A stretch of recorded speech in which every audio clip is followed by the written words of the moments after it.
Bonsoir à toutes et tous. J'espère que ce début d'année démarre convenablement pour chacun d'entre vous et je vous souhaite en tout cas le meilleur pour les mois à venir et cette année 2022. Nous sommes ravis en fait de vous retrouver dans le cadre de cette conférence Retour sur le durable.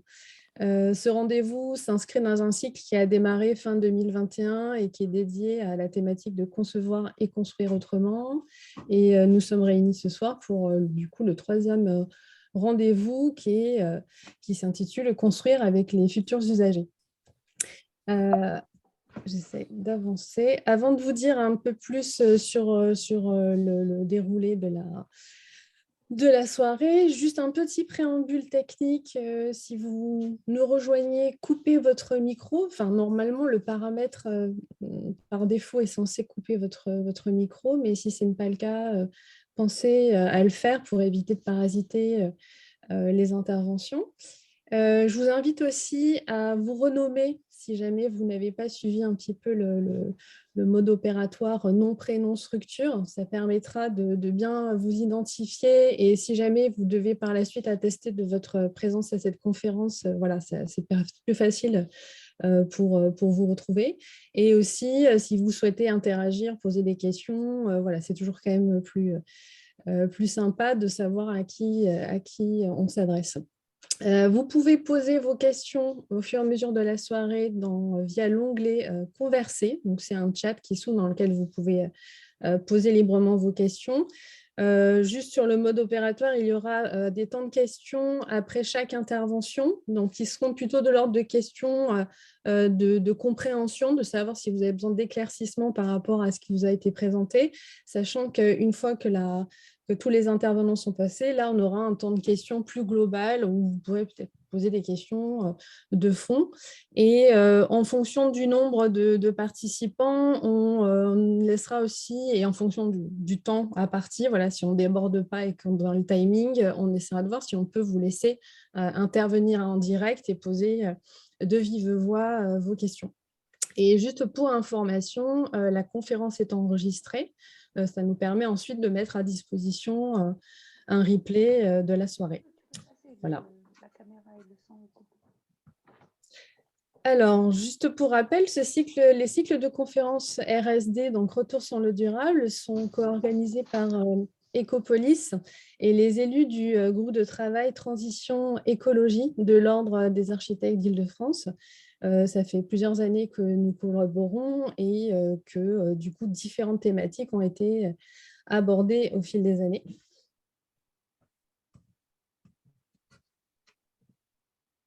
Je mets un peu de temps parce que ma souris ne marche pas bien. Donc, Ecopolis, je vais vous présenter rapidement qui nous sommes. Nous sommes, du coup, pour ceux qui ne nous connaîtraient pas et qui seraient nouveaux en fait, dans le circuit des conférences. Là, je me doute bien que la plupart d'entre vous sont des habitués, mais bon, ça me mange pas de pain, donc on rappelle rapidement. Donc, Ecopolis, c'est une association qui compte aujourd'hui 130 adhérents de tout type, toute catégorie, maîtrise d'ouvrage, maîtrise d'œuvre, entreprise, association. C'est une équipe de 16 personnes pluridisciplinaires qui regroupe des architectes, des urbanistes, des ingénieurs. C'est une communauté de plusieurs milliers de professionnels du bâtiment et de l'aménagement en Île-de-France que nous avons vocation à animer et à informer. Alors, notre mission, c'est contribuer justement au développement soutenable de la société en accompagnant l'évolution des professionnels de l'aménagement et de la construction en Île-de-France. Nous sommes soutenus donc par l'Ordre des architectes depuis toujours, ainsi que par l'ADEME, les services de l'État, l'Union régionale des CAE, l'Agence régionale de santé récemment, justement, sur des actions dédiées, la région Île-de-France, et d'autres partenaires que vous pouvez voir là, et que je ne vais pas m'étendre trop longtemps pour tous les citer. Nous sommes membres du réseau Bâtiment Durable. Alors, réseau Bâtiment Durable, c'est un réseau qui est piloté par l'ADEME et le plan Bâtiment Durable, ça regroupe 23 de mémoire, 23 ou 24, je crois que ça évolue un petit peu en fonction des années, 23 centres de ressources ou clusters sur toute l'Île-de-France et nous sommes, pardon, sur toute la France et nous sommes justement le maillon francilien de ce réseau. Ecopolis, aujourd'hui, c'est 4 missions. La première, c'est informer, donc avec des ressources documentaires qui sont produites et sélectionnées pour vous et qui sont disponibles au travers de notre site qui s'appelle ecopolis.fr. Donc, je vous invite à consulter si vous ne connaissez pas. Pour le coup, c'est vraiment notre vitrine et notre centre de ressources. Nous sommes aussi un organisme de formation. Donc, nous organisons des formations sur le bâtiment et l'aménagement durable. Donc, il y a la formation bâtiment durable francilien. La formation, nous avons fait cette année 2 formations autour des matériaux biosourcés, que ce soit la formation bâtiment biosourcé ou la formation construit en chambre. Et nous aurons vocation à en développer d'autres dans l'année qui vient, notamment sur l'économie circulaire et l'urbanisme favorable à la santé. Ecopolis anime un large réseau de professionnels donc autour d'événements comme cette soirée où nous nous retrouvons, des visites, tout un tas d'événements divers et variés que nous en organisons à peu près entre 20 et 30 par an.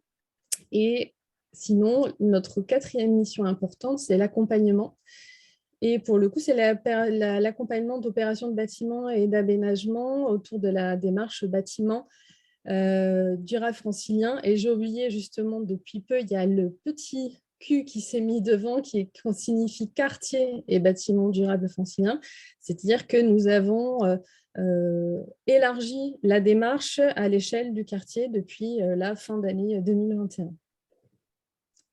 Donc, pour juste quelques éléments clés qui pourront vous intéresser sur la démarche quartier et bâtiment durable francilien, c'est une démarche qui, en 2021, concerne 100 opérations accompagnées en Île-de-France et dont 2 tiers de maîtrise d'ouvrage public qui sont en construction ou en réhabilitation.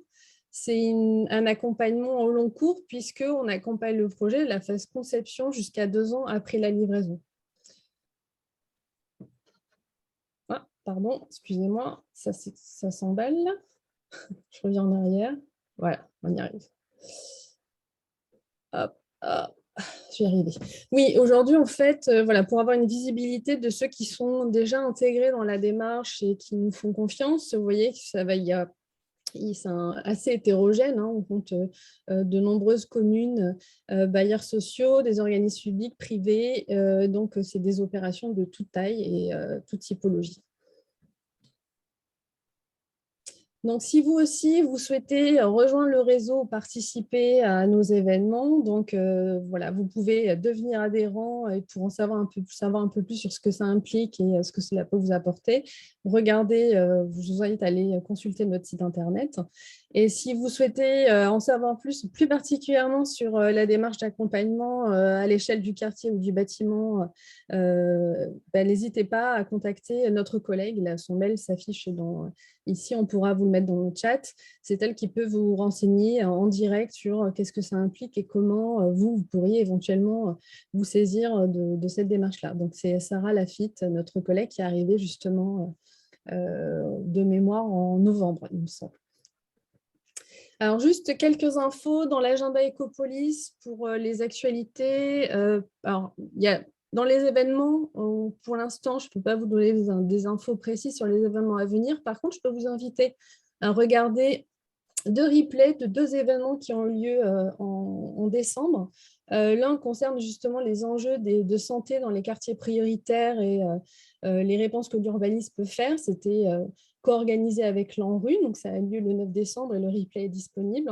On va vous mettre le lien dans le chat. Et vous avez aussi le replay de la conférence dédiée à la réhabilitation, donc un cycle qui s'appelle Réhabiliter, qu'on réitère chaque année et qui cette année était dédié à l'imaginaire et les objectifs de la réhabilitation en 2050 et comment justement on pouvait prendre la hauteur et comment l'imaginaire pouvait être un levier pour répondre à ces questions.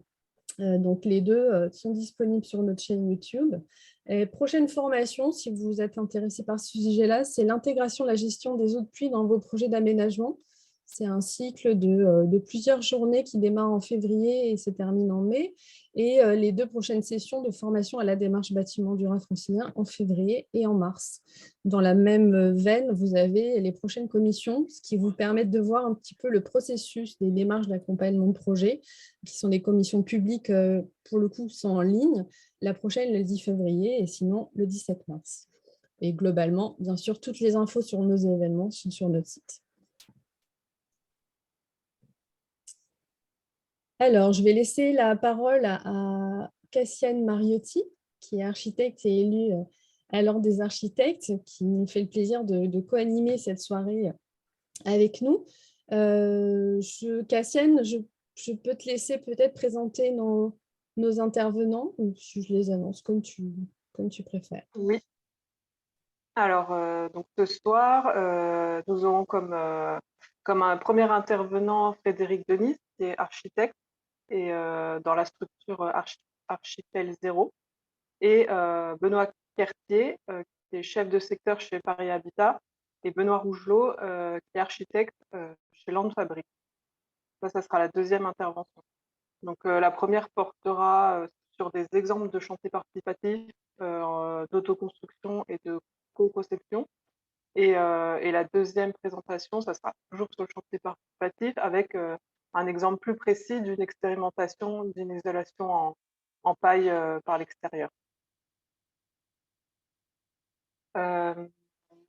Donc, moi, pour introduire le sujet, je vais introduire ce qu'est le chantier participatif et ce qu'on va essayer de voir ce soir. Donc, le chantier participatif, c'est un des volets d'une nouvelle forme d'économie dont les principes sont basés sur la convivialité et sur l'entraide, sans forcément introduire des notions de rentabilité et de capitalisation. Les relations entre les différents protagonistes se veulent équitables et selon l'anthropologue Marcel Mauss, il s'agit d'un principe de contrat social basé sur la réciprocité et l'échange. Cette pratique ancestrale est développée dans les campagnes et les villages par différents peuples et déclinée à travers plusieurs coutumes. En France, on appelait autrefois cette démarche collaborative et d'échange de voisinage une corvée. Et en Norvège, on emploie le terme de dugnad, tandis que dans les régions du Maghreb, on parle de tuisa, terme que vous connaissez sûrement pour la plateforme du même nom. Faisant appel à l'action bénévole, le chantier participatif a souvent été cantonné à des programmes privés, mettant en œuvre des pratiques bien spécifiques, utilisant la terre crue, le bois ou encore des bioisolants comme la paille. Avec la démocratisation de ces techniques constructives ces dernières années et leur mise en œuvre récente sur des bâtiments de plus grande envergure, il est naturel que le chantier participatif suive cette évolution. Donc, par le biais des interventions de ce soir, il sera intéressant d'interroger la mutation de la pratique et son adaptabilité à des cadres juridiques spécifiques. Aussi, devant l'attrait que l'on devine, le but premier du chantier participatif en tant que concept fédérateur et créateur de liens nous paraît-il encore pertinent. Et au-delà de ce simple acte de bâtir, comment le chantier participatif peut-il être vecteur de pédagogie auprès du grand public, de formation auprès des architectes ou encore d'insertion sociale? Donc, pour cela, je vais laisser la parole à nos intervenants, avec en premier lieu donc, Frédéric Denise, qui pratique couramment le chantier participatif et qui pourra nous faire part au travers de plusieurs de ses projets, les enjeux soulevés par le chantier participatif, les points de vigilance à observer et des solutions mutualisables mises en œuvre. Donc, Frédéric Denise, je vous laisse la parole. Merci Cassiane. Je vais partager mon écran.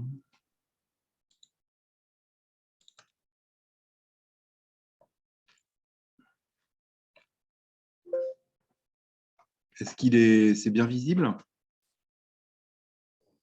Oui. Ok, donc je me présente brièvement. Donc Frédéric Denise, agence Archipel Zéro.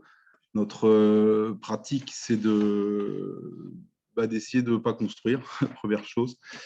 Toujours possible de persuader un maître d'ouvrage de faire autrement. Et si on construit, c'est de construire le moins et le mieux possible, c'est-à-dire de façon bioclimatique, frugale, et avec des matériaux qu'on trouve dans l'environnement proche, qui sont des matériaux abondants, dont le prélèvement ne pose pas de problèmes environnementaux, et à faible énergie grise, c'est-à-dire qui sont peu transformés et locaux. Donc, parmi ces matériaux, c'est bien sûr la terre crue, le premier des matériaux qu'on trouve sous les pieds, et la terre, bien sûr, du terrain, si possible.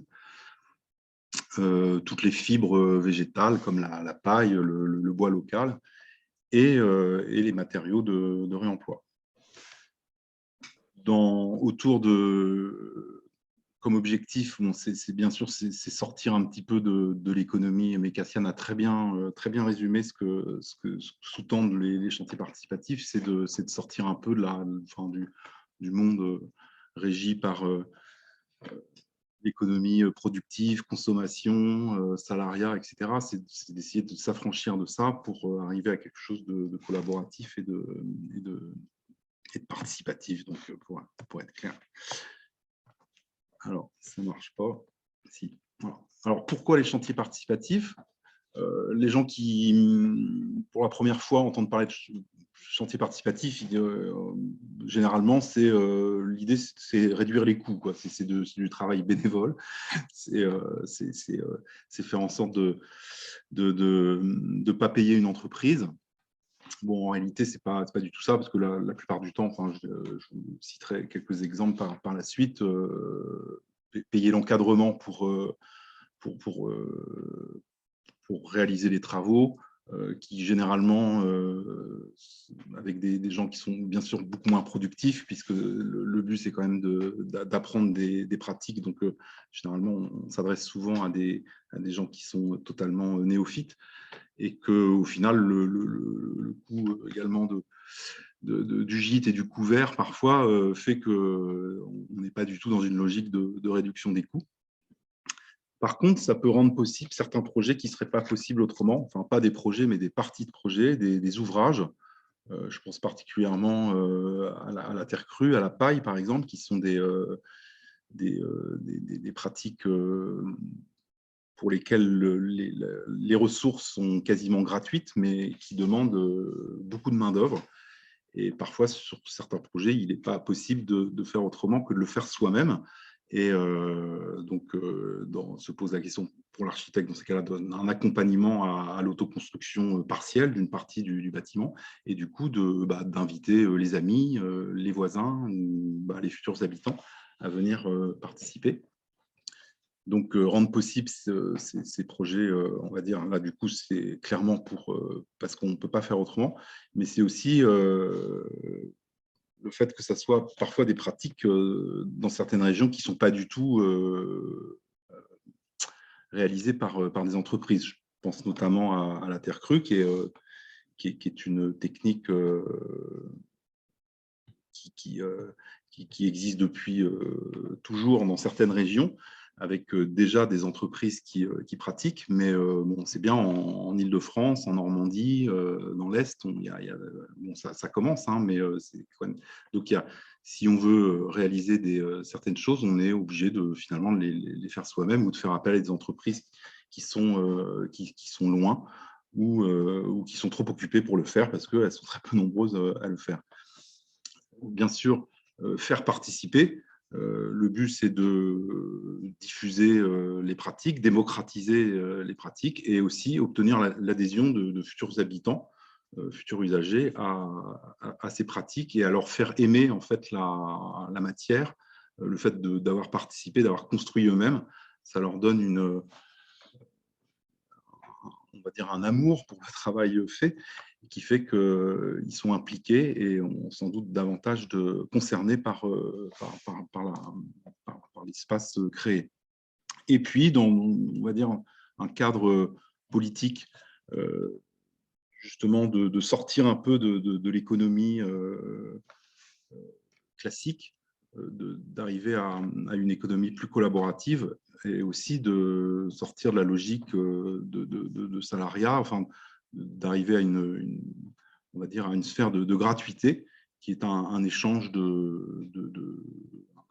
un échange de services, et faire en sorte que les gens soient capables en fait de réaliser eux-mêmes. Voilà, tous les pourquoi. Il y en a peut-être d'autres, hein, mais je vais essayer d'en mettre certains. Comment? Alors, c'est vrai que là, pour des architectes, des chantiers participatifs, on ne sait pas trop au début comment y trouver sa place dans le cadre assurantiel par rapport aux énormes responsabilités qu'on peut avoir sur un chantier. C'est sûr qu'encadrer des chantiers participatifs, c'est un petit peu se mettre en marge des pratiques habituelles. Alors, comment faire? Donc, en fait, c'est pour nous, architectes, c'est d'anticiper afin de laisser une place sur tout chantier à une part de participatif. Enfin, nous, c'est ce qu'on essaye de faire sur quasiment tous les chantiers. Maintenant, c'est quel que soit le maître d'ouvrage, quel que soit le programme, c'est dès le début annoncer qu'il y aura des chantiers participatifs, si le maître d'ouvrage veut bien, mais le but, c'est de le persuader.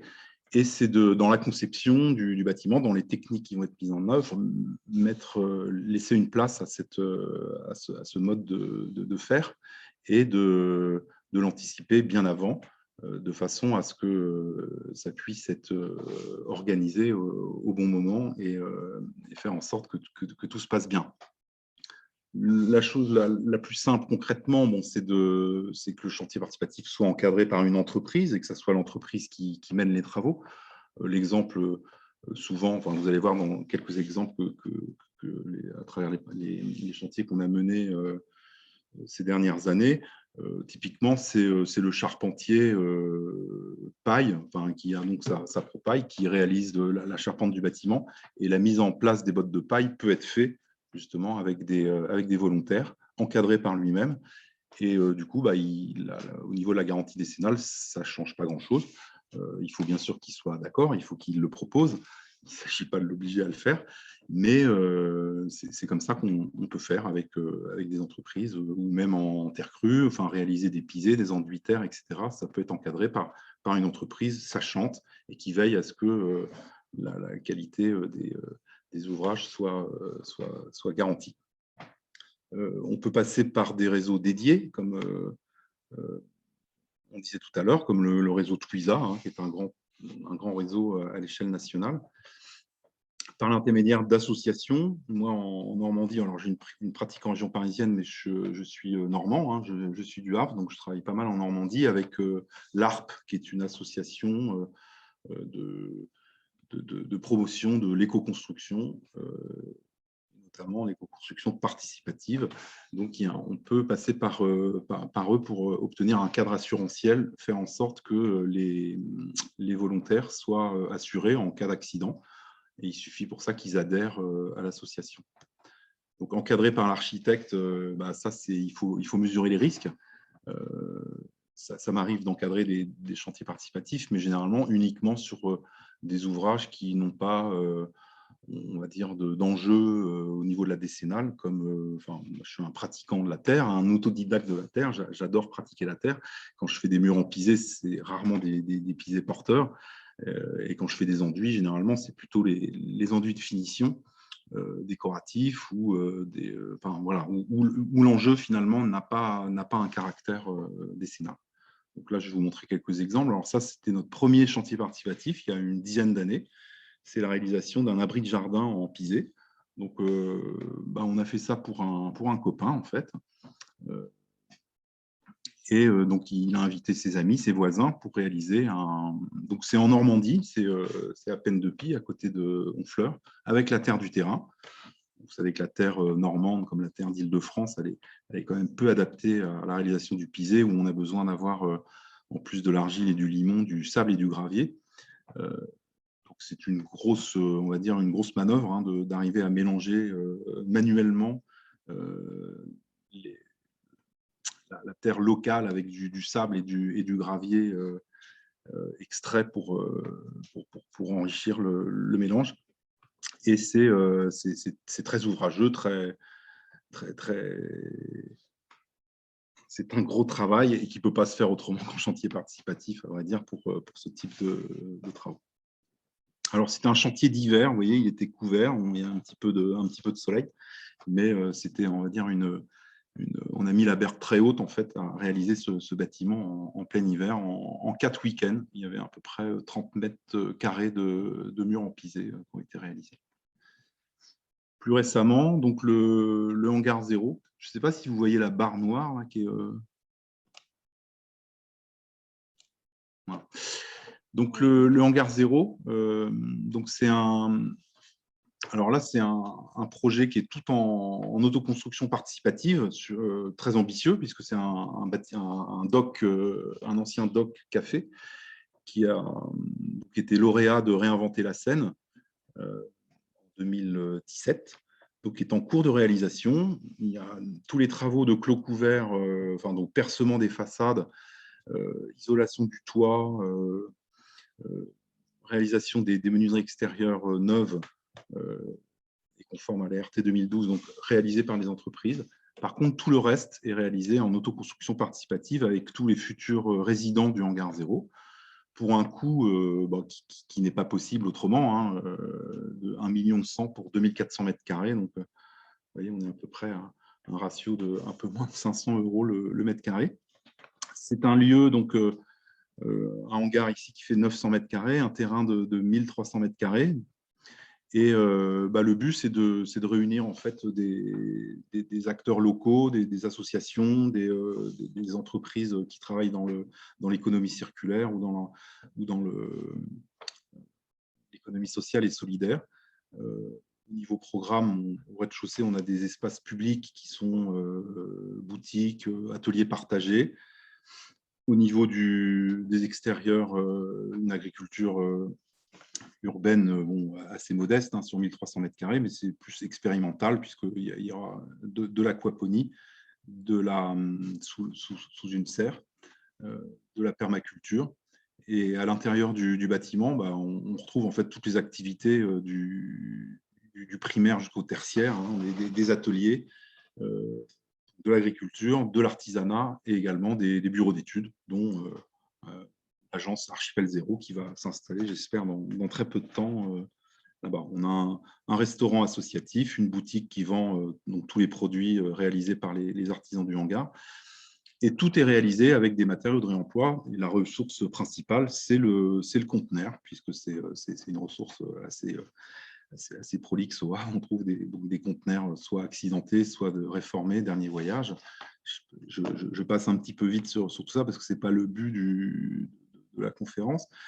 Là, c'était pour introduire en fait tout ce qui est réalisé en chantier participatif l'est avec des matériaux de réemploi et que le participatif commence déjà par le glanage de tous ces matériaux.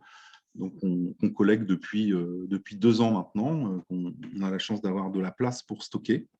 Donc, tout ce qui est structure bois, entre les conteneurs, il y a des planchers bois qu'on réalise avec des poutres de bois de récup, des éléments de CLT, enfin de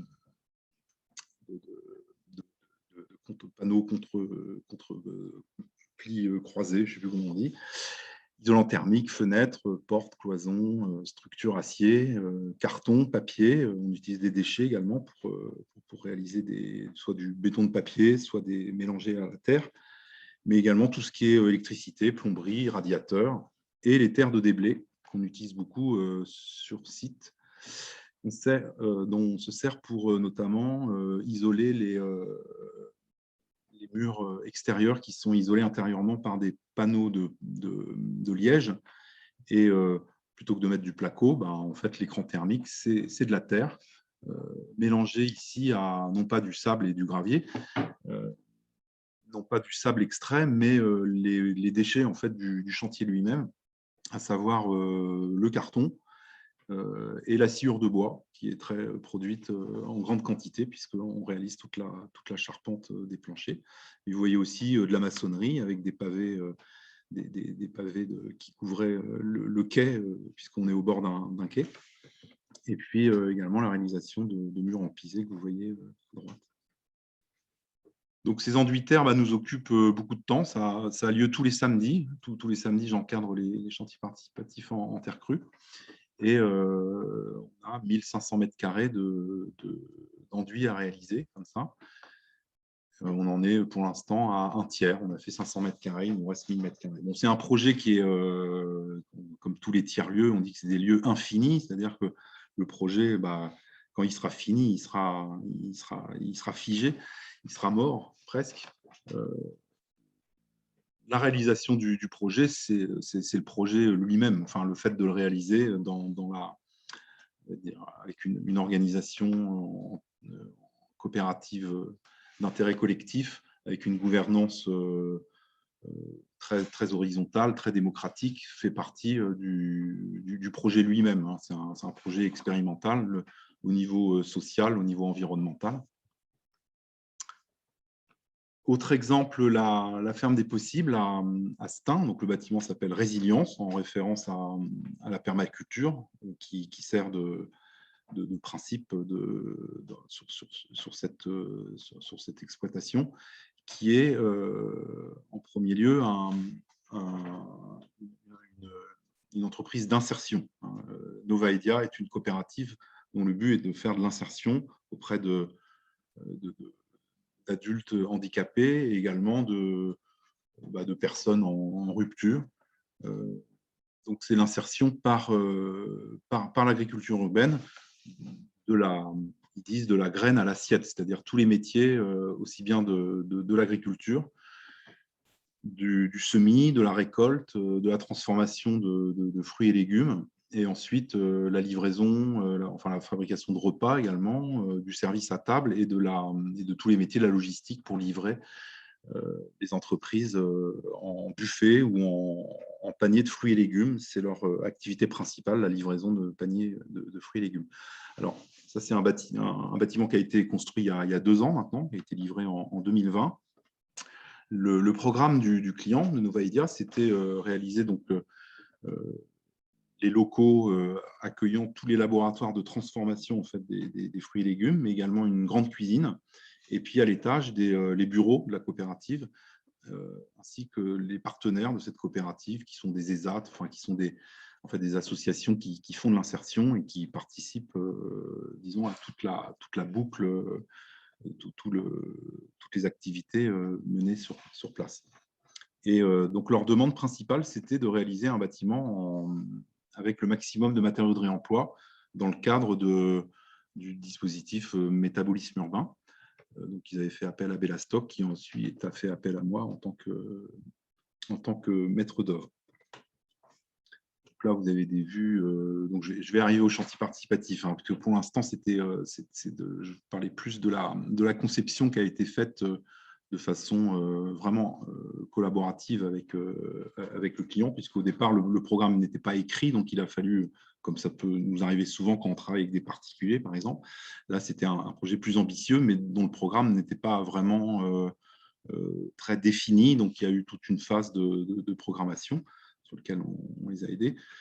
Ce que vous voyez ici, c'est les façades ouest et sud qui sont réalisées avec des fenêtres de réemploi qui viennent d'Épinay-sur-Seine, donc à 3 km seulement du site, qui sont des menuiseries en simple vitrage, avec à droite un mur trombe. Je vais vous expliquer un petit peu plus loin. Donc, rapidement, donc le plan du rez-de-chaussée où on voit en fait des circulations qui sont projetées à l'extérieur de façon à respecter une marche en avant, hein, ne pas mélanger le propre et le sale, et avec à l'intérieur de cette enveloppe bioclimatique des espaces tampons et ensuite des espaces qui sont chauffés ou réfrigérés, abrités des espaces tampons par des façades, par des parois en caisson bois remplis de paille, avec un enduit terre sur les 2 faces.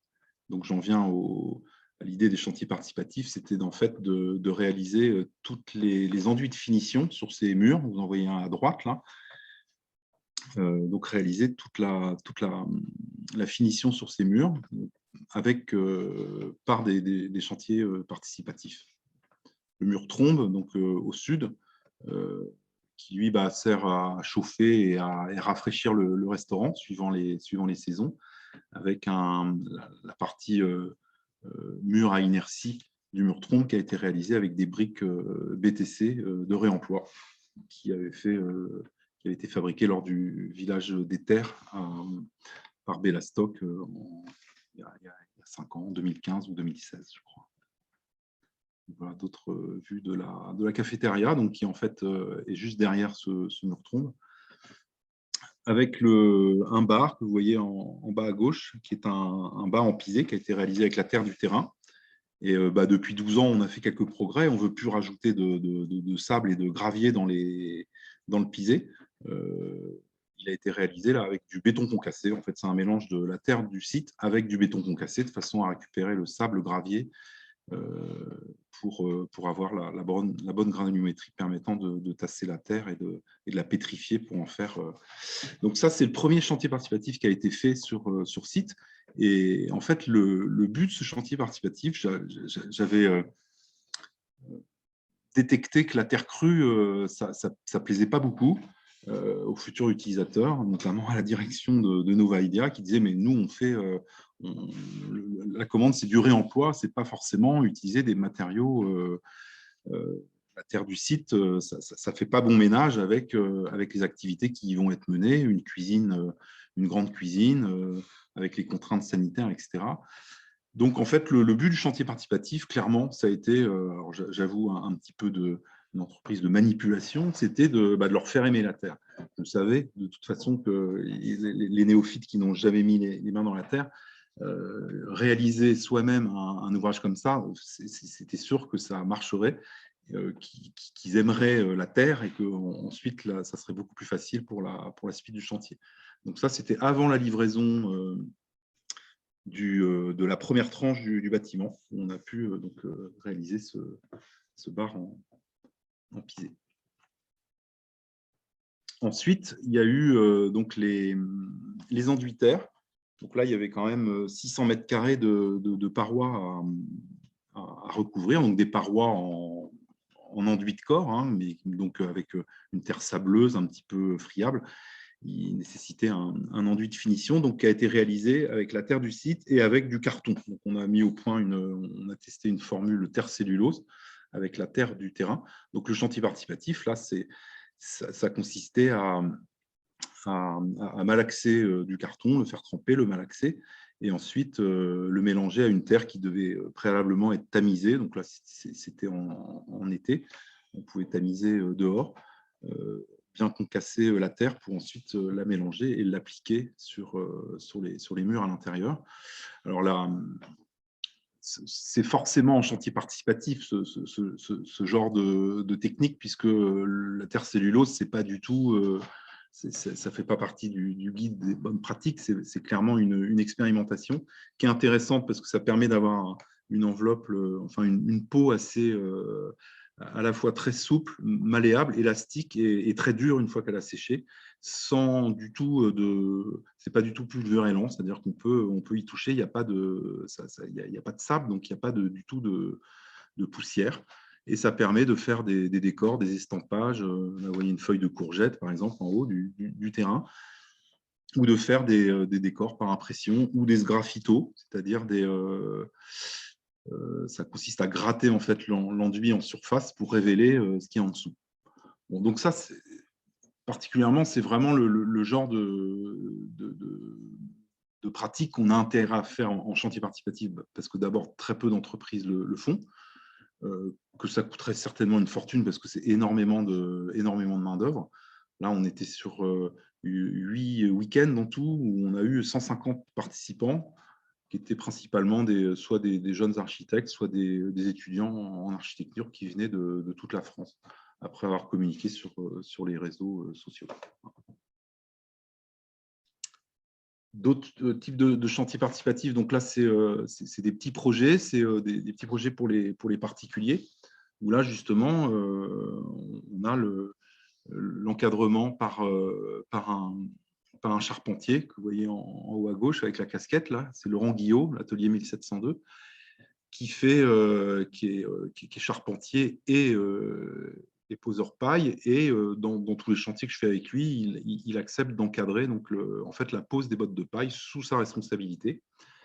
Par contre, dans le cadre de l'ARP, c'est-à-dire que tous les adhérents, tous les volontaires sont adhérents de l'ARP, qui est l'association dont je vous ai parlé tout à l'heure. Ça aurait pu être aussi avec Twiza, mais là, le fait d'être adhérent de l'ARP donne un cadre assurantiel en cas d'accident. Donc là, on ne parle pas d'assurance décennale ou d'assurance responsabilité civile, on parle bien d'assurance en cas d'accident. C'est quand même ce qu'il y a de plus grave qui puisse arriver sur un chantier participatif, c'est qu'il y ait des blessés. Ce n'est jamais arrivé dans le cadre de mes chantiers. Mais en tout cas, c'est important d'avoir ce cadre assurantiel. Donc ça, c'est un chantier à Cambremer, en haut, là, qui a eu lieu cet été, où on a posé 150 mètres carrés de bottes de paille en intérieur et en extérieur, puisqu'il y a un petit bâtiment existant et une extension. Et ensuite, les enduits terre, Gopti, enduits de corps. Donc là, c'est encore en cours. Et les enduits de finition qui devraient avoir lieu pendant les vacances de printemps. Et en bas, c'est un petit chantier qui est en cours au Havre. Là, c'est pareil, c'est la même entreprise et c'est en beaucoup plus petit, là, la même expérience de pose de bottes de paille à la verticale avec enduit terre, puis Gopti, enduit de corps et enduit de finition. Les futurs chantiers participatifs qui auront lieu dans les années qui viennent. Donc, la Maison de l'Environnement à Épinay-sur-Seine. Donc là, ce sera intéressant parce que c'est une maîtrise d'ouvrage publique, puisque c'est la ville d'Épinay-sur-Seine, avec donc la volonté de faire participer les futurs usagers, les habitants du quartier, mais également les scolaires. Donc, il y aura des murs en pisé également, non porteurs, et aussi du tressage de fibres qui sont sur la réserve écologique, des ronces, du bambou également, donc des tressages pour faire des panneaux intérieurs, et également un peu d'enduit terre. Ça ne pourra pas être avec la terre du terrain, malheureusement, parce qu'elle est polluée. Mais là, donc, clairement, l'idée, c'est de faire participer, enfin, c'est de faire en sorte que les futurs usagers aient participé à la construction du bâtiment. Et sinon, la surélévation du phare, que vous voyez en haut à droite, donc le phare, c'est pôle d'accueil, pôle d'hébergement d'associations qui travaillent dans l'insertion. Et donc, c'est à l'île Saint-Denis. Donc, ça sera plutôt à l'été 2003. Où là, le but, ce n'est pas tant faire participer les futurs usagers, c'est plus dans le cadre de l'insertion. L'objectif, c'est que presque tous les travaux, enfin le phare dit 100% des travaux en insertion. Je ne sais pas si on arrivera au 100%, mais en tout cas, il y aura une part également qui sera faite en chantier participatif, plus dans un objectif justement d'insertion. Et sinon, le hangar zéro, où, bien sûr, c'est parti pour plusieurs années, avec un chantier participatif permanent. Et pour ceux que ça intéresse, d'ailleurs, je voulais annoncer des chantiers participatifs qui auront lieu, donc 2 week-ends en mars. Ça sera le 18, 19, 20, vendredi, samedi, dimanche. Et 25, 26, 27 mars, hangar zéro, où le programme, il y a des expérimentations pareilles d'enduit terre cellulose, également la réalisation de briques BTC. On a une machine pour presser la terre, et un essai de terre allégée à base de liège déchiqueté, du bouchon de liège, en fait, pour réaliser des parois isolantes à l'intérieur du hangar. Voilà, je vous remercie. Si vous voulez être informé justement des chantiers participatifs qu'on fait à Archipel Zéro, vous avez la page Facebook en bas. Vous pouvez suivre pour être informé. Merci pour cette présentation. Il y a déjà quelques questions dans le chat. Je ne sais pas si on les pose maintenant, si on attend après. Il y a des questions plutôt spécifiques à votre intervention. Je peux déjà les balayer. Vous voulez que je les balaye ou... Oui, par exemple, il y avait en tout début, donc, qu'en est-il des assurances décennales et autres obligations légales? Vous avez déjà commencé à Il n'y a pas de, bien sûr, enfin, en autoconstruction, en tout cas, il n'est pas question de décennale, bien sûr. Dès qu'on autoconstruit, on construit pour soi-même. Donc, on ne va pas se retourner contre soi-même. Enfin, si, on peut se retourner contre soi-même, mais il n'y aura pas d'assurance. Sur des, on va dire, des pratiques genre enduitaires ou des pisés non porteurs, etc. Bon, s'il y a des problèmes, bah, il suffit de refaire un chantier participatif pour réparer, enfin, s'il y a les enduits qui se fissurent. Alors là, il n'est pas question de toute façon d'assurance décennale. Comme je l'ai dit tout à l'heure, ce qui compte surtout, c'est qu'il n'y ait pas d'accident. Et là, il faut être assuré pour ça, quoi. On verra peut-être avec la prochaine intervention, que c'est plutôt dans le cadre d'un maître d'ouvrage privé. Le cadre de ces chantiers participatifs, qui fait appel à vous, je pense que la personne se demande qui est à l'origine peut-être de ces chantiers. Est-ce que c'est une demande du maître d'ouvrage? Est-ce que c'est le maître d'œuvre qui l'apporte? Dans notre cas, je ne cache pas que nous, on incite en fait les maîtres d'ouvrage à faire des chantiers participatifs. De toute façon, on ne fait que des projets. On essaye de plus du tout construire en béton, donc on est devenu un petit peu visible, on va dire, dans la région. On sait que voilà, si on s'adresse à nous, c'est pour construire en bois, en terre, en paille, en matériaux de réemploi et dans une démarche participative. Si ce n'est pas le cas, de toute façon, on incite à le faire. Sinon ça ne nous intéresse pas. Donc, en fait, soit effectivement, on nous le demande, soit c'est nous qui cherchons à aller le plus loin possible dans notre démarche et inciter le maître d'ouvrage à… Bon, on ne peut pas obliger les maîtres d'ouvrage à le faire, mais en tout cas, on peut les inciter à aller plus loin, quoi.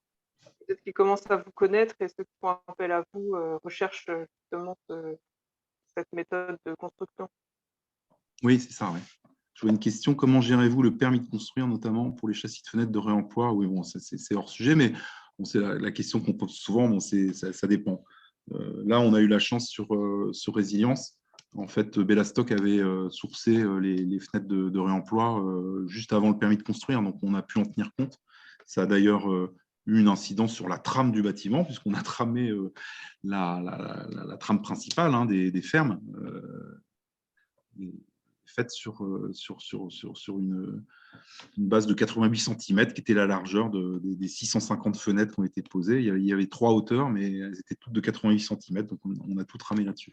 Mais sinon, sur la maison de l'environnement, où là, on a déposé le permis de construire récemment, là, juste avant Noël, on n'avait pas encore trouvé la ressource. Donc, on a dessiné une façade type fenêtre de réemploi, tout le monde voit ce que c'est, un jeu de Tetris, on va dire.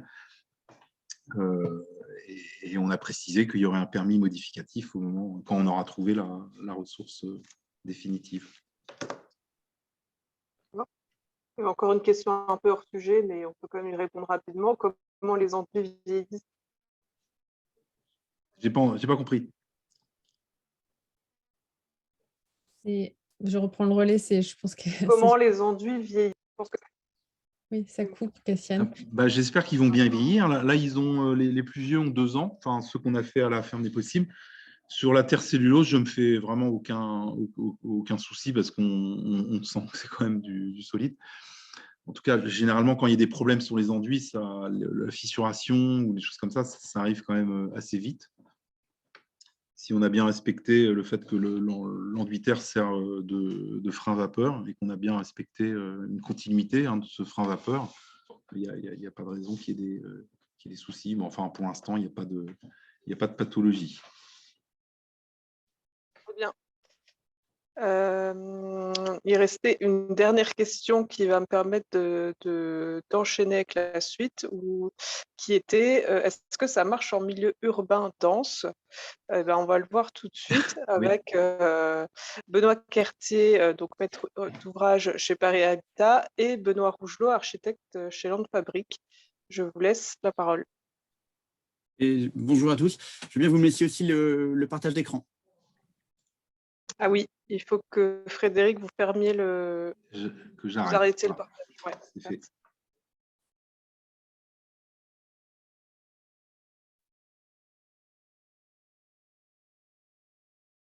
C'est bon, vous voyez l'écran? Super.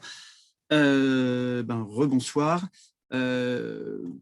Introduction rapide sur Paris Habitat, mais je pense que avec un public francilien, on est à peu près connu. Donc, Paris Habitat, c'est l'office public du logement de la ville de Paris. C'est le premier bailleur et constructeur social public d'Europe. On loge 286 000 habitants sur un territoire donc assez urbain et assez dense. Et en type de référence, on loge un Parisien sur 9, ce qui n'est pas anodin, et ce qui nous donne une responsabilité assez forte dans la construction d'une ville durable et inclusive.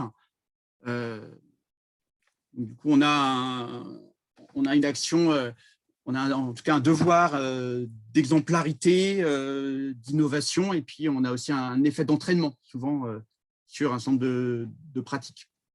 Donc, on a la chance que ces thématiques-là soient portées dans le projet stratégique de Paris Habitat, ce qui donne un cadre de travail assez intéressant sur ce territoire urbain dense. On est sur un maillage territorial en termes de gestion. Là, c'est juste pour vous parler en 2 mots de moi et de mon rôle à Paris Habitat. Du coup, moi, je suis responsable d'un secteur territorialisé où j'assure les opérations de maîtrise d'ouvrage plus modestes. C'est-à-dire qu'on j'assure les mises en œuvre de programmes de gros travaux et gros entretiens sur le patrimoine existant, des petites réhabilitations, et je supervise un certain nombre de petits chantiers qui ont attrait à la vie du quotidien dans les ensembles immobiliers. Et je dépends d'une direction qui s'appelle la direction de la proximité, ce qui a aussi du sens dans la déclinaison qu'on peut faire sur le partage sur les chantiers. Je voulais commencer par un petit exemple pour voir comment on arrive à décliner des opérations dans des cadres assez contraints. Donc là, c'est la transformation d'un plateau de bureau au premier étage d'un immeuble début de siècle, sur lequel il a fallu recloisonner pour faire 2 logements. On a retenu des matériaux essentiellement biosourcés. Donc, on a recherché les matériaux qui nous permettaient, dans l'économie du projet, de réussir à cette opération. On a retenu un matériau qui, en termes de format et de mise en place, s'utilise comme du carreau de plâtre, ce qui nous a permis, en achetant directement ce matériau, de le faire mettre en place par un prestataire assez standard, dans les conditions quasi standards. Et c'est posé, comme on l'a vu précédemment, la question de l'enduit. Donc, on est allé chercher un enduit terre. On a pris une encadrante de chantier expérimentée, Terramano, et sur le partage du chantier, on a travaillé avec une ressource locale qui est importante, qui est aussi dans notre cœur de métier, c'est l'accompagnement social. Donc, on a accueilli un chantier éducatif avec des jeunes gens en remise en conditions de travail, qu'on a accueillis et encadrés. Il y a eu le double encadrement par le club de prévention, et puis l'encadrement technique par Terramano. Et puis, le chantier partagé et quasi participatif, on avait sur le même chantier des lots traditionnels. On avait un plaquiste qui a fait des faux plafonds, et on a aussi du coup réussi à détourner l'intérêt des plaquistes, et ont eu une assez bonne production sur les enduits. Avec, vu la façon dont ça prenait, assez vite un accord avec l'encadrement de l'entreprise, qui a accepté de nous laisser à disposition ces 2 plaquistes sur une journée supplémentaire pour faire des enduits, et apprendre et connaître les gestes et découvrir le matériau. Et puis, dans la participation, on a aussi nos collègues. C'est-à-dire que là, c'est ma collègue qui s'occupe du pilotage des chantiers d'insertion et des projets de chantiers éducatifs sur le territoire, qui a aussi été mobilisé sur le chantier. Et voilà, un chantier terminé, du coup, dans des conditions économiques équivalentes. Et du coup, avec pas mal de partage, de croisements, qui ont permis beaucoup d'échanges et beaucoup de formations pour derrière avoir un modèle qui puisse se reproduire. Et puis on arrive sur un programme un peu plus ambitieux, là, qui est le programme d'ITE Paille. Donc on est aussi sur cette question de l'urbain dense. Hein. Donc le prétexte était un immeuble acquis par Paris Habitat suite à une succession au centre de rue de la Convention pour faire 14 logements sociaux. Et on a eu la chance que cet immeuble était adossé à un grand ensemble des années 50, appartenant déjà à Paris Habitat. C'est la grande parcelle derrière. Voilà, donc l'immeuble côté rue. Et puis l'immeuble côté jardin, donc qui nous permettait un chantier confortable, qui nous permettait d'envisager une ITE sans trop de contraintes techniques, en tout cas, puisque le voisin était déjà Paris Habitat. Mais ça nous obligeait aussi à un grand respect de ses voisins. C'est-à-dire qu'on a un grand espace vert d'une grande qualité, des voisins, les locataires de Paris Habitat, qui habitent là depuis longtemps et qui sont très habitués à un cadre très paisible. Donc l'attention du chantier, on avait une forte attention sur la qualité de la relation avec le voisinage. Et avant de passer la parole à Benoît, du coup, je voulais insister sur un point très important dans les acteurs de l'acte de construire, sur le choix d'un des acteurs clés dont on ne parle pas assez sur ce type de chantier, c'est le coordinateur SPS.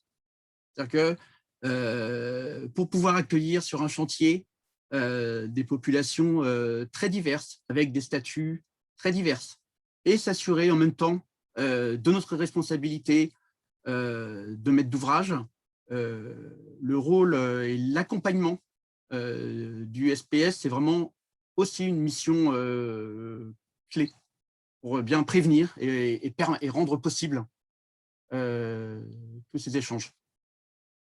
Et je propose de passer le relais à Benoît.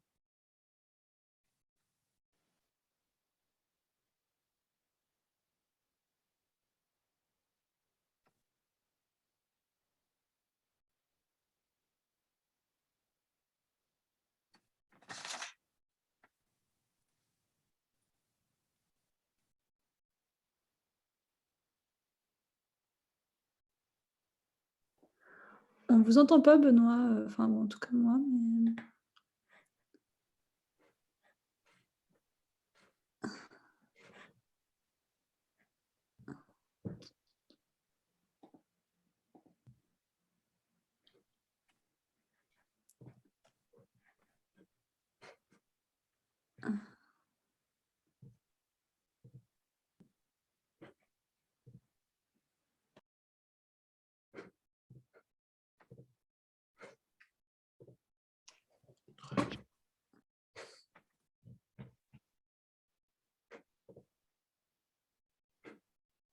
Alors, comme de mon côté, je ne vous entends toujours pas, Benoît, peut-être que vous pouvez essayer de vous déconnecter et reconnecter.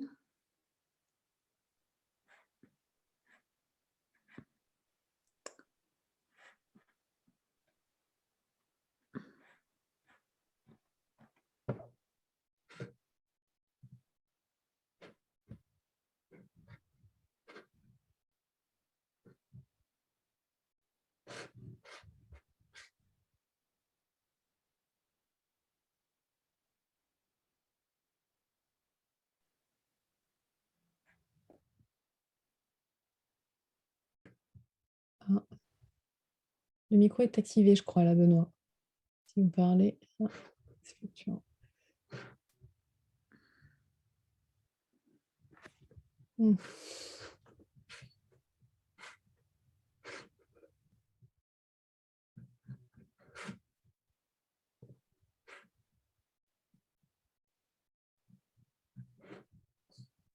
Bon.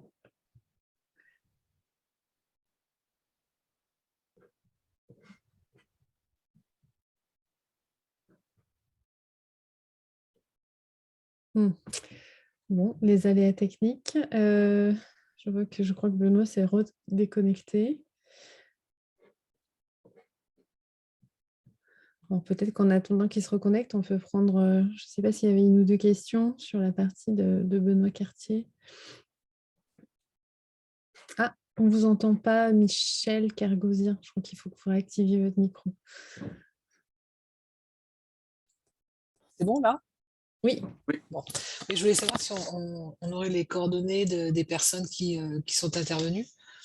Alors je sais qu'en fait, effectivement, c'est enregistré, donc on peut noter. J'ai noté certaines choses, mais c'est intéressant, hein, à la fois précédemment par rapport à ces chantiers participatifs et à la fois là, effectivement, moi je travaille pour un organisme public et on n'utilise pas vraiment, et donc je trouve ça vraiment, c'est à fouiller en fait, notamment dans les différents exemples qui ont été posés.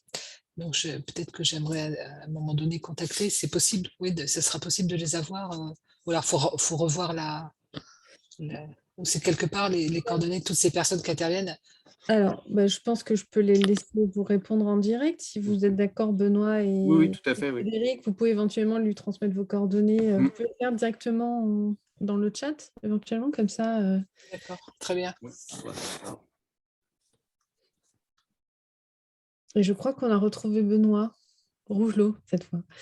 Benoît, es-tu parmi nous? Ah. La présentation s'affiche en tout cas, c'est sûr. Et le son. Ah, Benoît? Vous m'entendez ou pas? Oui. Ça y est, on t'entend. Désolé pour ce problème c'est ça d'être un peu trop low-tech. Voilà, je vous proposais avec une petite phrase de faire un petit pas de côté sur la notion des inégalités. Parce qu'effectivement, on a le réchauffement climatique et on a aussi le problème des inégalités. Et je dirais que l'intérêt, bon, ça a déjà été dit hein, par Cassiane et Frédéric sur sortir de l'économie capitaliste. Et les matériaux naturels, matériaux crus de circuits courts comme la terre crue, la paille, et toutes les fibres, par l'intensité sociale qui les mobilise, ça permet effectivement de sortir de cette économie prédatrice et soit en mobilisant l'intensité sociale et en rémunérant mieux les acteurs, les entreprises ou les artisans qui travaillent ces matériaux. On sait que ces matériaux ont un coût, voire ils sont gratuits hein, si on a la terre excavée du site, ou la paille qui sort qui est un déchet, un sous-produit agricole, c'est très peu cher. Et au final, en fait, on rémunère de la main-d'œuvre. L'autre versant étant, puisque le sujet étant le chantier participatif, comment on peut, donc soit on partage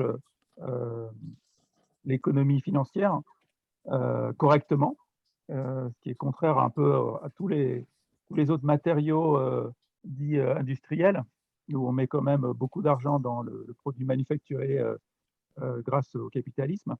Soit on partage la connaissance, et ce qui est aussi un des enjeux du chantier participatif, ce qui a déjà été décrit hein, très bien par Frédéric, sur aussi la réappropriation de l'acte de bâtir, c'est-à-dire l'autonomie des gens. Donc, dans le cadre de l'autoconstruction, c'est très bien que les gens réapprennent à construire comme ce qui se faisait en fait dans les villages de façon vernaculaire, c'est-à-dire que le village se réunissait et construisait une maison en terre crue qui prenait beaucoup de temps et beaucoup de sueur humaine, mais les gens faisaient ensemble et acquérir en fait du savoir comme ça.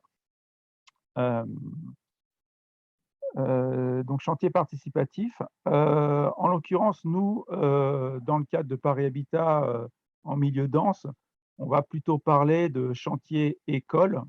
C'était du participatif, mais il y avait une grosse vocation de formation et de transmission du savoir-faire de l'ITE Paille, qui pour le coup, sur ce chantier de R+7, donc comme certains participants ont posé la question, est-ce qu'on peut le faire en milieu urbain?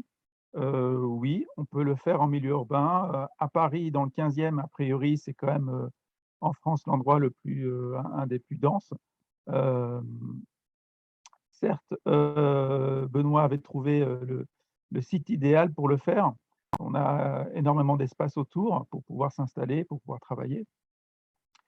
Et de le faire en R+7 était aussi une sorte de gageur pour faire de l'isolation thermique par l'extérieur en bottes de paille. Donc, c'est simplement des bottes de paille, celles qui sortent du champ, hein, qui vont être posées contre ce mur existant, donc un mur en moellon non terminé depuis 1930, et d'y mettre un enduit à la chaux, tout simplement, directement sur bottes de paille. Donc ça, on est tout à fait dans les règles professionnelles de la construction paille, donc assuré en décennale, hein. Donc tout va bien. Et on s'est dit, bon, c'est un peu trop simple, tout ça.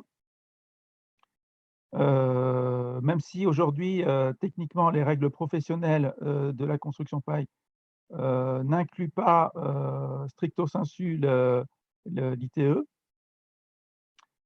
mais on peut, par interprétation de cette règle, considérer que mettre une ossature bois sur des moellons en pierre fixés et qui reportent les charges dans le mur existant sont règles professionnelles, ce qu'a fait notre bureau de contrôle. Donc ça, c'est aussi quelque chose qui est assez important. Donc Benoît a dit, le SPS, si on fait un chantier participatif en marché public, c'est important de bien le choisir et de l'impliquer dans la co-construction du projet. Et je dirais que si on utilise des matériaux biosourcés, géosourcés de réemploi, le bureau de contrôle aussi est très important. Il faut choisir quelqu'un avec qui on peut discuter. Ce qui était le cas dans notre cas, qui a dit voilà, R+7 ITE, c'est pas vraiment règle pro, mais moi je l'interprète comme étant une succession de R+2, donc tout va bien. Donc ça, c'était déjà une bonne nouvelle, et à la limite un peu trop simple. Donc on a un peu complexifié ce petit chantier, hein, néanmoins, en disant en R+1, R+2, donc on voit, ça correspond aux fenêtres. On va faire une expérimentation d'une autre technique de construction de paille qui n'a pas encore été développée. On va fixer directement des pitons dans le mur. Donc ça, c'est l'idée du chantier école. Je vous montre les petits pitons. On va fixer des chevilles dans le mur et on va mettre des pitons métalliques directement. On va attacher des sangles en polypropylène. Donc celle qui c'est détourné de l'industrie d'emballage. Et on va directement fixer les bottes de paille avec ces sangles. Et ça, pour le coup, c'était un peu moins règle professionnelle, mais totalement propice, puisque c'était R+1, R+2, à faire un chantier école de formation pour transmettre en fait cette technique aux jeunes diplômés, architectes, ingénieurs ou voire artisans, dont on sait qu'il y a une forte appétence en ce moment sur la question des matériaux biosourcés, de vraiment travailler en circuit local. Donc là, la paille elle vient de 50 km du chantier. En circuit court, hein, on voit que c'est totalement brut, hein, ça sort de la botteleuse. Et qu'ils ont un besoin de formation parce qu'aujourd'hui, dans les écoles d'architecture, d'ingénieurs. Ça s'améliore un peu, hein, mais ils sont très peu formés aux matériaux réemploi, biosourcés, géosourcés, donc ils en entendent parler, ça devient à la mode, mais ils ne sont pas formés. Donc là, c'était vraiment l'occasion de transmettre. Et je dirais que pour le coup, sur ce sujet, ce n'était pas une question économique, parce que l'encadrement d'un chantier participatif ou chantier école, ça nécessite aussi d'avoir des gens compétents pour encadrer et former et transmettre, et qu'il n'y ait pas de désordre. Je dirais que pour anticiper la question de la décennale, voilà, en France, on a un système de décennale qui n'existe pas forcément dans d'autres pays. On pourrait dire que la décennale déresponsabilise les artisans, puisqu'ils se disent, bon, bah, finalement, je paye une assurance, je paye assez cher ce truc-là. Bah, au pire, j'ai un dégât, bah, c'est l'assurance qui va prendre. Là, on va dire, mon but, c'est quand même qu'il n'y ait pas de désordre. Donc, on soigne plus particulièrement la mise en œuvre, même si c'est fait en chantier participatif. Voilà, on a le public des stagiaires étaient des futurs professionnels. Donc, on peut estimer qu'eux aussi, ils ont une sorte pour le coup, une responsabilité morale en venant sur ce chantier de faire les choses de telle sorte que ça ne s'écroule pas. Je dirais que pour la partie assurantielle et par commodité de coordination de chantier et d'homogénéité esthétique de la façade, les enduits chaussables ont été faits sur la partie supérieure, donc à partir de R+3 à R+7. On est sur une technique assez courante. Donc là, on voit les sangles hein, qui font que, vous voyez, les bottes de paille, elles tiennent uniquement par les sangles. En dessous, il n'y a rien, il n'y a pas de support. Sur la partie R+3 à R+7, on est resté relativement sage avec une technique plus dans les règles professionnelles, comme je le disais. On a des épines en bois qui font 36 cm de largeur et qui sont fixées avec des équerres tout à fait banales, dans lequel on vient enchasser les bottes de paille verticalement. Donc, c'est une technique qui ressemble très fortement à du mur ossature bois. Donc règle professionnelle assurée en décennale. Et ça, pour le coup, on l'a fait faire par une entreprise de réinsertion, toujours dans l'idée de la transmission du savoir. Hein. Et les enduits à la chaussable ont été faits par la même entreprise de R+1 à R+7 sur deux supports paille un peu différents. Mais voilà, une partie des goptitaires ont été faits en chantier participatif. On voit sur la photo ici, là, le rebouchage des trous entre bottes. Voilà, j'ai quelques. Donc ça, c'est le stockage des bottes de paille sur site, avec effectivement très peu de nuisances pour les locataires et voire un grand intérêt de la part des locataires de voir de la botte de paille un chantier calme, avec de la jeunesse qui s'activait et de la botte de paille qui leur rappelait les campagnes environnantes. Voilà pour ce chantier qui s'est passé pendant l'été. Et chantier participatif, là, c'est deux élus parisiens, je pense que les Parisiens les reconnaîtront, on leur a fait faire du chantier participatif quelque part, puisqu'ils ont, avec cette machine que Édouard, un des encadrants du chantier, on voit la machine bleue en bas à gauche, les deux élus avec leur costume cravate, peut-être pas de cravate, mais costume, ont réussi à manipuler la machine, le tendeur sertisseur bleu, là, qui est détourné de l'industrie de l'emballage.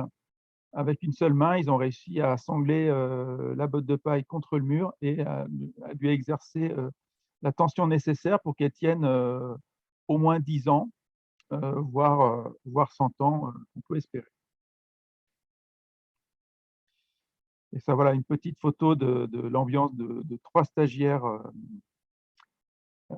qui ont l'air de se réjouir de ce chantier. Donc voilà.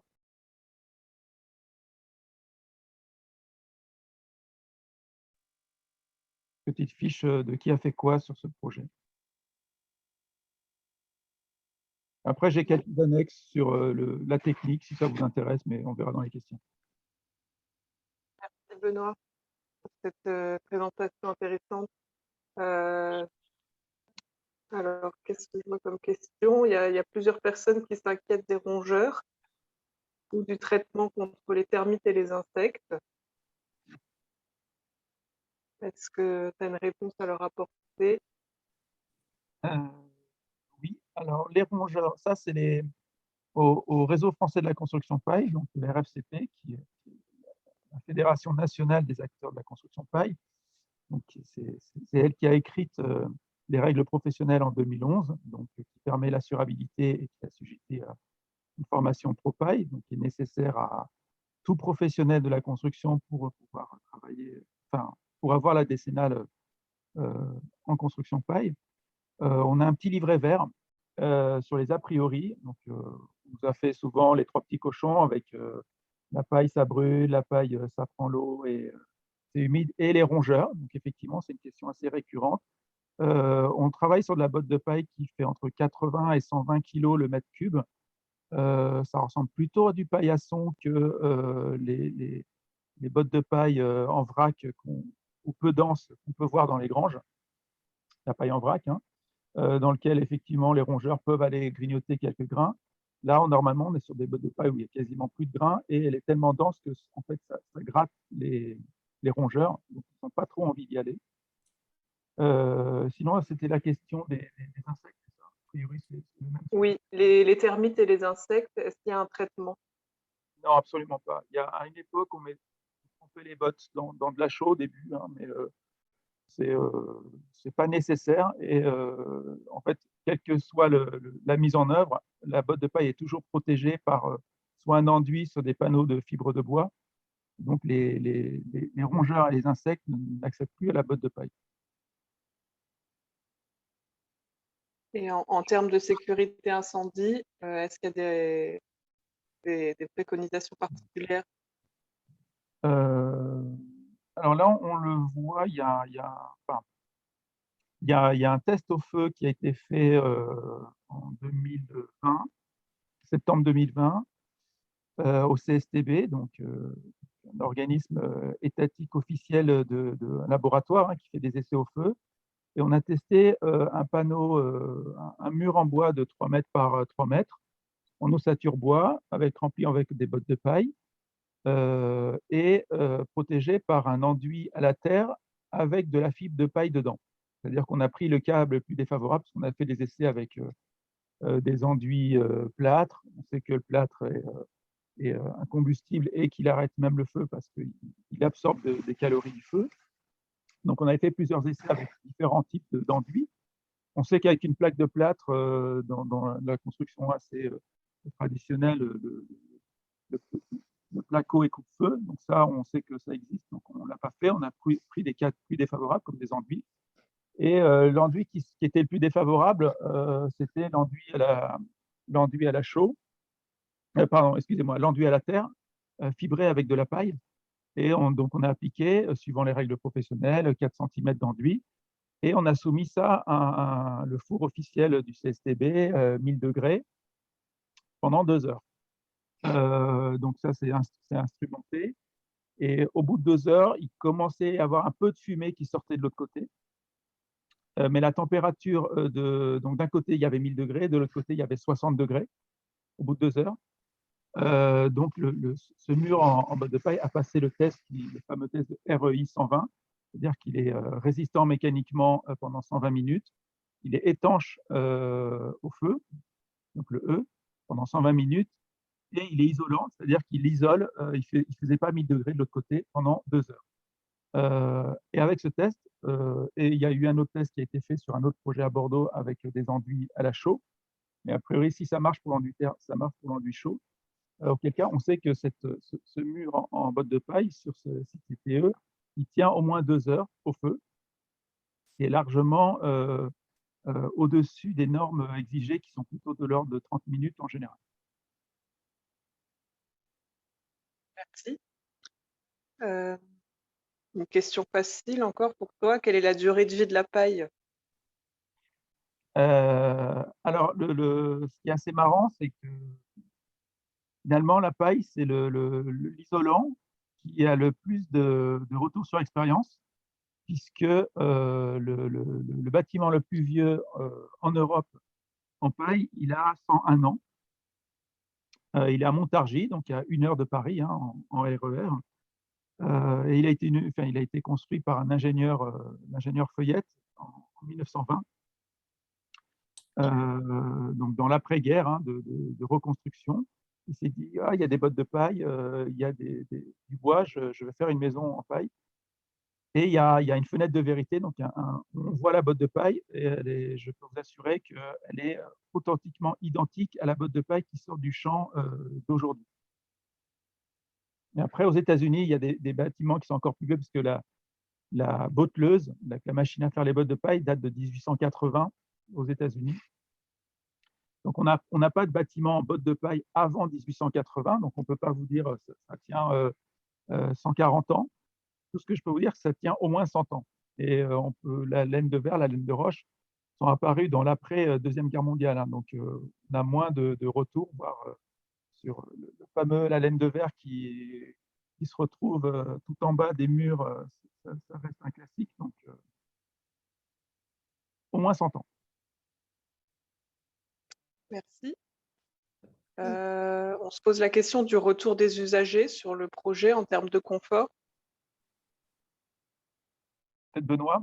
Oui, il n'y a pas de sujet. C'est qu'on a amené en réalité une surisolation. Hein. C'est que là, on est sur un R qui doit faire à peu près, qui fait au moins 7,5. Donc, on a eu ce parti pris de garder la botte de paille telle que sans la remanufacturer. Donc, elle arrive effectivement, comme disait Benoît, directement d'un producteur qui est à 50 km du chantier en Seine-et-Marne. Et donc, du coup, on a un effet surisolation. Donc, on a des locataires qui avaient des effets parois froides et qui ne les ont plus du tout.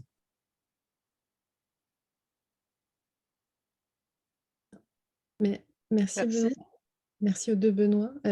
Juste parce qu'on arrive bientôt à la fin de cette session, pour recentrer un petit peu, parce que finalement, on a eu beaucoup de questions sur le projet et la paille et peu sur les questions du chantier participatif. Avant qu'on clôt la session, est-ce qu'il y aurait éventuellement une question sur le sujet à proprement parler, la thématique pour conclure sur la thématique de la soirée, ou éventuellement à nos intervenants s'il fallait retenir 2 ou 3 choses en fait essentielles à partir du moment où on veut mener un chantier participatif et faire appel à des futurs habitants ou des personnes, ou si c'est des chantiers comme le disait Bezoar Rogelot, voilà quelles sont les étapes clés à retenir en fait pour mener à bien ce genre de chantier. Je me posais la question, comme ça, je me posais la question sur, par rapport à justement ces réglementations, etc., par rapport à la loi LCAP qui avait mis en place, ou qui a mis en place toujours d'ailleurs le permis de faire. Comment ça peut s'inscrire, est-ce que ça pourrait s'inscrire justement dans ce permis de faire par rapport aux réglementations? Puisqu'en fait, c'est quand même une loi qui autorise en fait au niveau de la construction de contourner certaines règles en fait. Évidemment, si on remplit tous les objectifs, mais comment est-ce que ça peut s'inscrire? Parce qu'il y a beaucoup de questions sur justement la décennale, les assurances, etc. Mais alors, en fait, est-ce qu'on a vraiment besoin du permis de faire pour ça? ouais. Non, je sais pas, non, mais bon. Ouais. La question là sur l'ITE en paille, c'est qu'on s'est rendu compte qu'en fait, on n'avait pas besoin du permis de faire, on n'avait même pas non plus besoin d'un index, qui est le grand réflexe dans l'univers du bâtiment.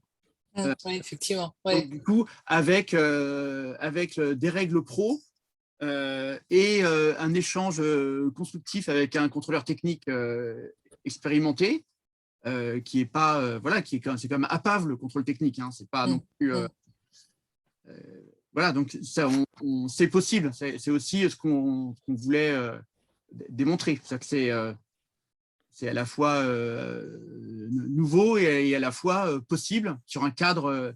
Donc, c'est une technique non conventionnelle avec un contrôleur technique qui est assuré avec une police dommage ouvrage, sauf la partie basse avec les bretelles, qui est un système, lui, qui n'était pas, qui n'était pas assurable. Et ça, on a assumé ce côté expérimental sur la partie basse. Je pense que Michel, par rapport au permis de faire, vous référiez plutôt au chantier participatif, donc qu'à la Oui, tout à fait. technique.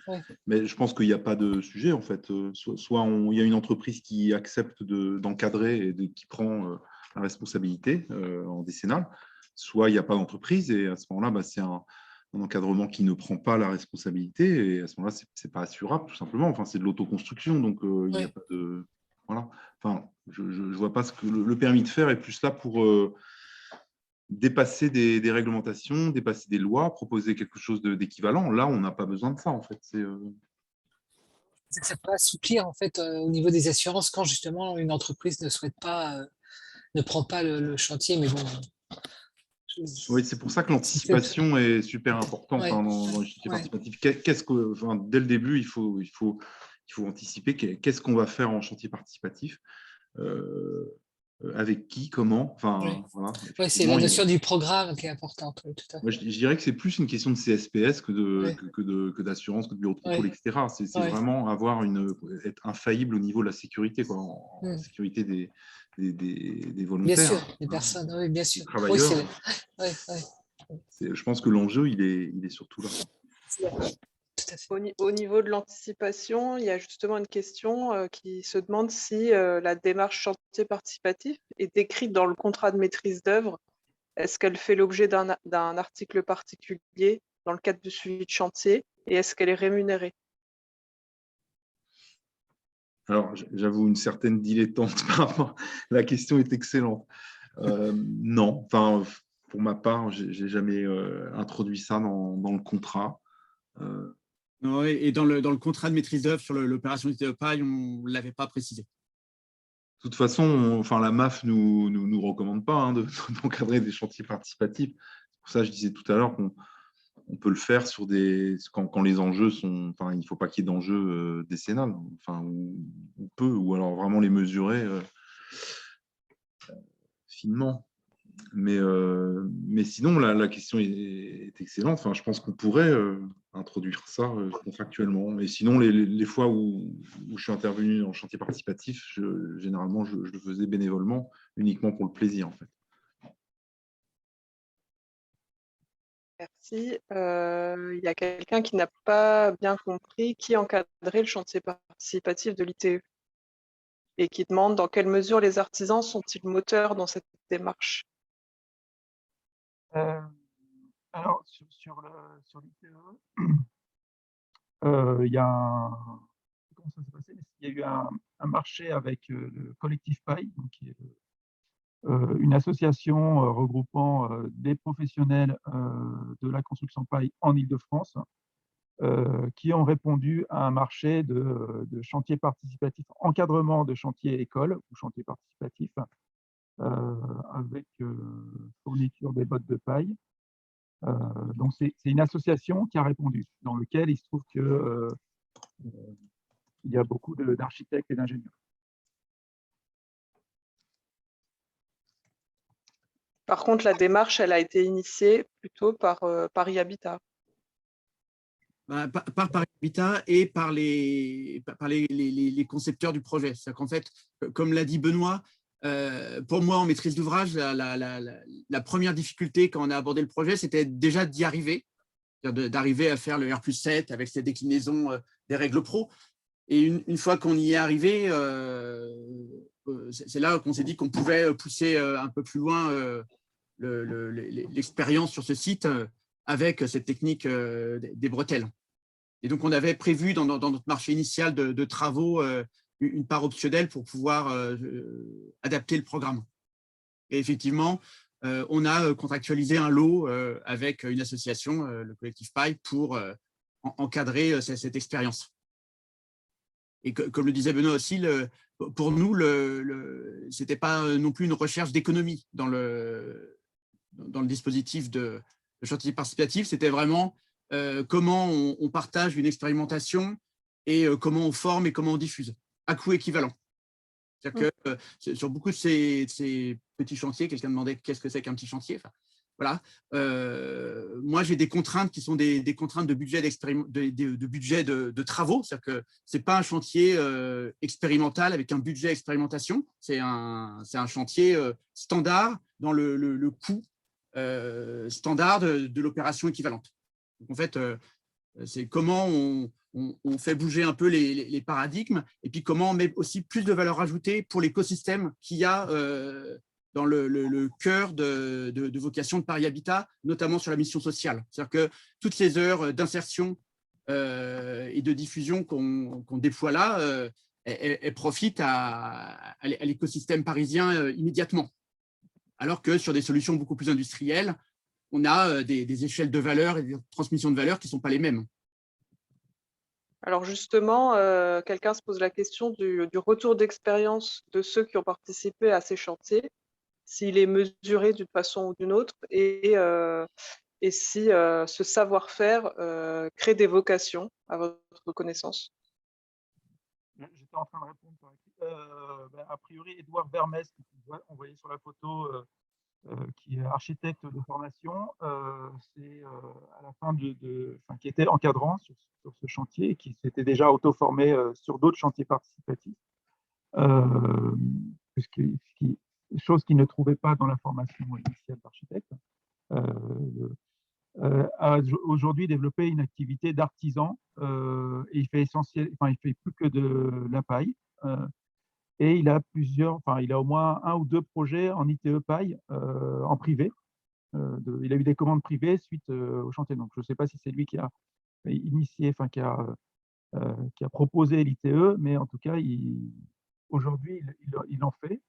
Et il semblerait que Benoît Cartier réitère l'opération. Je trouve qu'il y a 1 ou 2 opérations d'ITE de plus grande ampleur au sein de Paris Habitat aujourd'hui.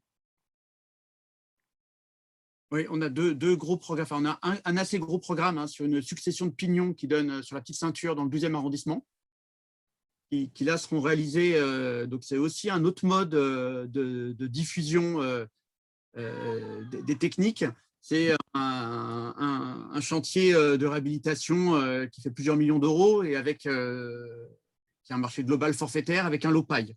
Donc, du coup, on va accompagner sans doute une entreprise de bâtiment dans la découverte de la technique et sa maîtrise. Et on a un autre chantier dans le 12e à une échelle un peu plus grande que celle de Convention, mais à peu près de la même échelle, où là, on va redévelopper cet aspect formation et poursuite de la démarche. Et pour répondre à la question, il y a de plus en plus de jeunes architectes qui se mettent, après leur diplôme, à faire un CAP de, je sais pas, de charpente, de chaudronnerie, l'Aoscope par exemple, ils sont tous là-dedans, dans le fer, et beaucoup aussi s'orientent vers la maçonnerie terre, et souvent ils ont expérimenté ça lors de chantiers participatifs. Je pense qu'il y a vraiment un mouvement chez les jeunes archis vers ça, et sans doute ça fait naître des vocations, et même si ce n'est pas des vocations, en tout cas ça démocratise la pratique auprès des jeunes, et ça leur donne envie de recommencer. Souvent, ils ne trouvent pas ça à l'école d'archi. Ils regrettent qu'il n'y ait pas assez de justement de mettre les mains à la pâte et de faire par soi-même. Et il y a un engouement chez les jeunes, les étudiants et les jeunes archis pour les chantiers participatifs. Je l'ai constaté en tout cas. Effectivement. Je pense qu'on va peut-être conclure. Oui. Est-ce que tu veux dire 2 mots avant que je reprenne la main ou... Oui, j'avais préparé une petite conclusion. Alors, c'est des choses qui ont déjà été dites, mais je peux quand même résumer ça en disant que, comme l'a dit Benoît Rougeot lors de son intervention, le domaine de la construction va être confronté dans les prochaines années à des changements systémiques majeurs dont les prémices se matérialisent déjà depuis quelques mois avec la pénurie et l'augmentation du prix de certains matériaux. Bien que la crise sanitaire explique en partie cet état, les concepteurs, les prescripteurs, les entreprises vont devoir apprendre à construire autrement. Donc, par exemple, on en a beaucoup parlé ce soir avec l'utilisation de matériaux locaux, peu ou pas transformés, qui mettent en place une économie solidaire pour leur production et pour leur pose. Cette solution peut être efficace seulement à la double condition que l'ensemble des acteurs y trouvent un intérêt et que celui-ci soit avant tout motivé par une logique de bien commun et d'intérêt public. Donc, on peut voir que le chantier participatif constitue un des moyens se détachant des logiques purement économiques et qui permet de donner à nouveau du sens à l'acte de bâtir. Voilà. Bravo. Bravo, bien dit. Merci Cassiane, merci à tous nos intervenants de ce soir d'avoir nous avoir donné du temps et partagé leur retour d'expérience. En interne, je remercie aussi Hélène Métainier qui s'occupe des activités économie circulaire avec qui nous avons co-organisé cette soirée. Et cette soirée, donc, nous avons pris le relais en fait, d'un site qui était porté chez nous par Sylvain Gabion, que tous les habitués des conférences RSD connaissent bien et qui est parti vers d'autres horizons en fin d'année, pas très loin puisqu'il est allé voir nos collègues de Région PACA, donc Envirobat BTM. Donc voilà, je voulais conclure aussi et lui faire un petit salut et lui de souhaiter bonne continuation dans tous ces projets, si jamais il suivait la conférence, on ne sait jamais. Et bien sinon, je vais juste vous partager rapidement, j'avais préparé une petite vignette que je fais vite pour vous donner rendez-vous à la prochaine conférence, aura lieu le lundi 7 mars, même heure, et ce sera là sur la thématique de construire en favorisant l'ascension. Donc, en fait, ça fera un peu le lien avec le projet présenté par Paris Habitat et Benoît Rougelot. Voilà. Mais écoutez, merci à tous et je vous souhaite écoutez, une bonne soirée et je vous dis à bientôt, à très bientôt. Merci Brigitte. Merci. Bonsoir. Bonne soirée. Bonsoir tout le monde. Bonne soirée, au revoir. Et meilleurs vœux pour tout le monde. Oui, merci, vous aussi. Merci. Au revoir et bonne continuation. Merci.